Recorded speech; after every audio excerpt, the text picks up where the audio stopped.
La parole, cette occasion, en tout cas qui nous est offerte, je vais dire en or, par le ministre de la Communication pour parler mobilisation générale.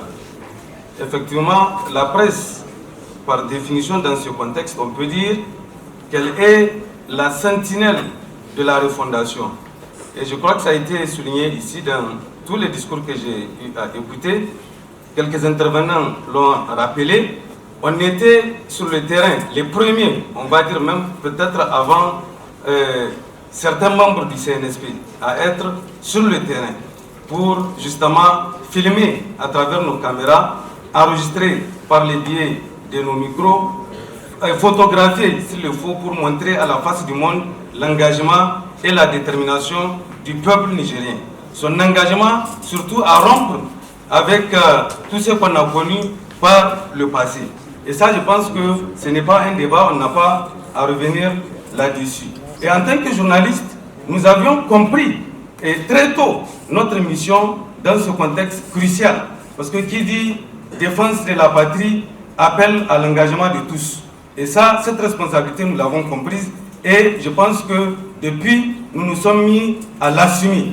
Rappelez-vous, monsieur le ministre, du symposium qui a été organisé ici même à Niamey, n'est-ce pas, en 2024, symposium auquel le président de l'Observatoire national de la communication, que je vois présent ici dans cette salle, a eu l'honneur également de participer en tant que participant et qui a regroupé également, n'est-ce pas, des ressortissants, je vais dire des professionnels des médias du Niger, du Burkina Faso et du Mali, avec une cinquantaine de participants pour le cas du Niger.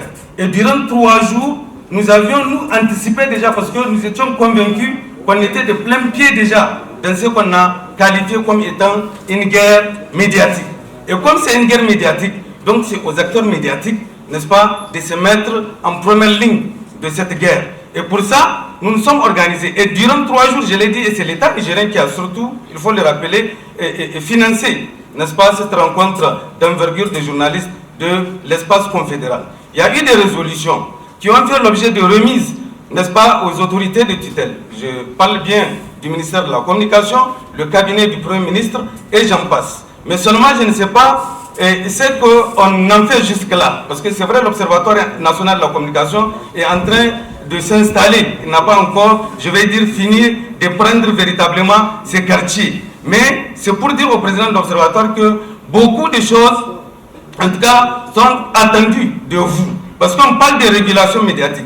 Nous, dans ce qu'on a formulé comme résolution, par exemple, entre autres, on a parlé de l'adoption d'une ligne éditoriale commune, c'est-à-dire une convergence éditoriale pour tous les acteurs.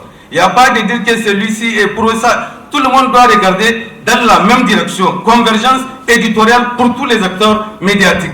Ensuite, on a dit qu'il faut aussi qu'on apprenne à faire le journaliste autrement. Faire le journaliste autrement voudrait dire quoi? Savoir mettre en avant les intérêts et nos réalités socio-culturelles. On ne doit pas, comme le font les autres, en parlant de nos autorités, par exemple, parler de gente ou de putschistes. Tout ça, on a dit que c'est des choses à bannir. Et on est allé jusqu'à proposer pour la première fois l'idée de la création d'une radio et d'une télévision, n'est-ce pas, de l'AES. Nous avions proposé, et les résolutions sont là, que cette radio soit appelée la voix de l'AES. Dendi Liptako est venu. Après, c'est tant mieux, on suppose qu'on est dans le processus. Mais comme l'a rappelé un doyen, je pense qu'il faut aussi regarder derrière les réalités que vivent les professionnels des médias. Aujourd'hui, les professionnels des médias vivent dans une grande misérabilité.